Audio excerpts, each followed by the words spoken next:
Hi everyone, I'm Teacher Cheryl and welcome to my channel.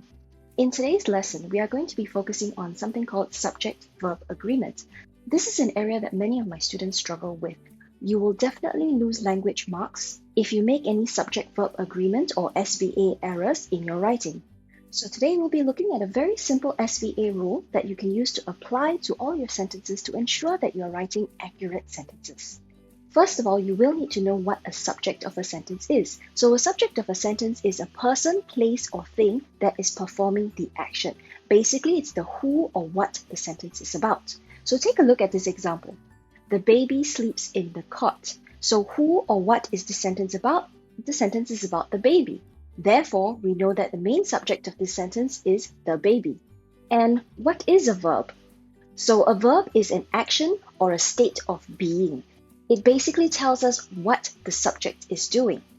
And the verb also tells us the tense of the sentence, so whether it's the present tense or the past tense.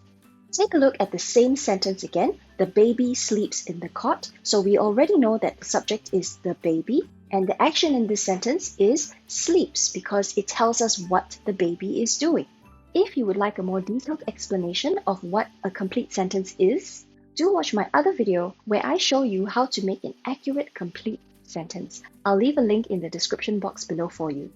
Alright, so now that we know what a subject and a verb is, let's look at what subject-verb agreement is. So subject-verb agreement, or SVA, means that the subject needs to agree with the verb in the sentence. So the first thing you will need to identify in your sentence is whether the subject is singular or plural.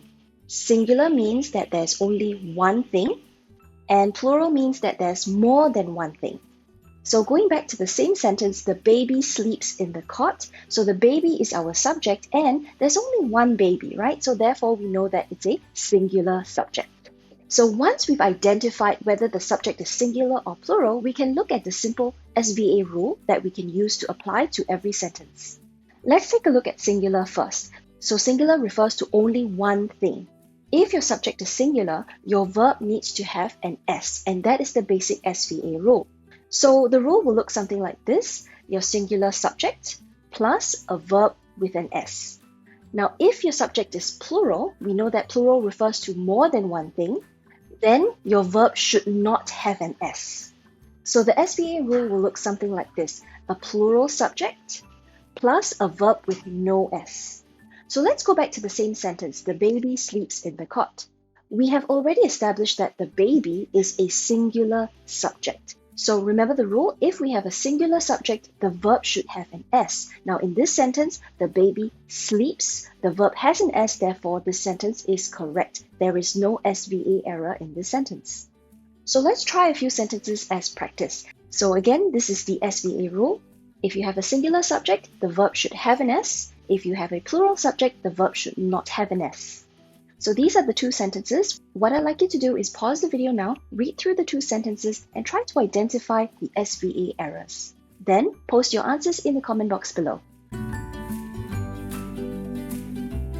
Okay, have you done that? Now let's take a look at the first sentence. 20 people applies for this job. So first of all, we need to identify what the subject is. The subject is 20 people. And because we know that there's more than one person, therefore this is a plural subject. So remember the SVA rule, if it's a plural subject, the verb should not have an S. So let's take a look. Applies has an S. So there is an SVA error in this sentence. How do we correct this is that we have to remove the S from the verb. So the correct answer should look something like this. 20 people apply for this job. So your verb should not have an S. Let's take a look at the second sentence. The girl loved to dance to pop music. Once more, let's identify the subject. The subject is the girl, and there's only one girl, therefore it is a singular subject. And remember the SVA rule, if it's a singular subject, the verb should have an S. But in this sentence, love does not have an S. Therefore, there is an SVA error in this sentence. So how do we correct the sentence is to add an S to the verb. So it should look like this: the girl loves to dance to pop music. Okay, so let's take a look at another example. So I have a paragraph here. This is an actual paragraph written by one of my students. What I'd like you to do is to pause the video again, read through the paragraph, and try to identify the SVA errors if there are any. Then once again, post your answers in the comments box below. Okay, so I hope you've done that. Now let's take a look. I'm going to read the paragraph to you first. Firstly, traveling helps us to get out of our bubble. Traveling enables us to talk more to people around the world and understand them better. Furthermore, we become smarter when we travel to different countries to learn more about their culture and history. So let's start with the first sentence.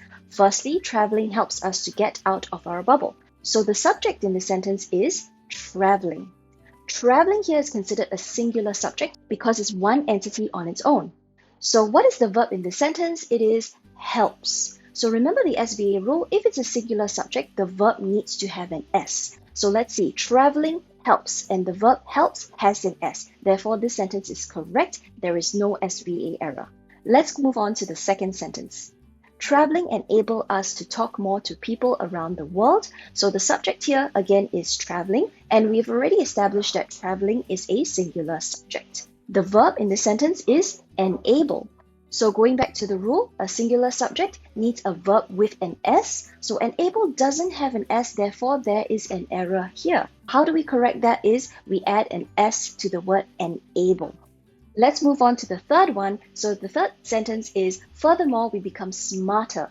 So the subject in the sentence is we, and we know we refers to more than one person, therefore it is a plural subject.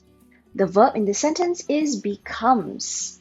Once again, the rule is if we have a plural subject, the verb should not have an S. However, this verb has an S, we becomes. So there is an SVA error in this sentence. The way to correct that is to just remove the S from the verb. So the correct sentence should be, we become smarter when we travel. The final part of this sentence here, when we travel to different countries, so there is another subject here. Again, it's we, and as we mentioned before, we is a plural subject. The verb here is travel. So remember the rule, plural subject, your verb has no S. Therefore, we travel is correct. There is no SVA error in this sentence. I hope this lesson has helped you gain a better understanding of subject-verb agreement and how to correct these SVA errors. Let's summarize today's lesson. So to ensure that we do not make SVA errors, the first thing we will need to do is to identify the subject, whether it is a singular or a plural subject. And the second thing we need to do is to remember the SVA rule and apply them to our sentences. So once again, the SVA rule is if we have a singular subject, the verb should have an S, and if we have a plural subject, the verb should not have an S. So what's next? As always, I'd like you to keep practicing. So apply this SVA rule to every single sentence that you write. Now do note that in this video, I'm focusing mainly on action verbs. I have not covered auxiliary verbs. If you'd like a lesson on SVA with auxiliary verbs, do let me know in the comments box below as well. If you found this video useful, please give it a like and subscribe to my channel for more videos like this. Also, feel free to share this video with your friends and family whom you think will find it useful as well. See you in the next one. Bye!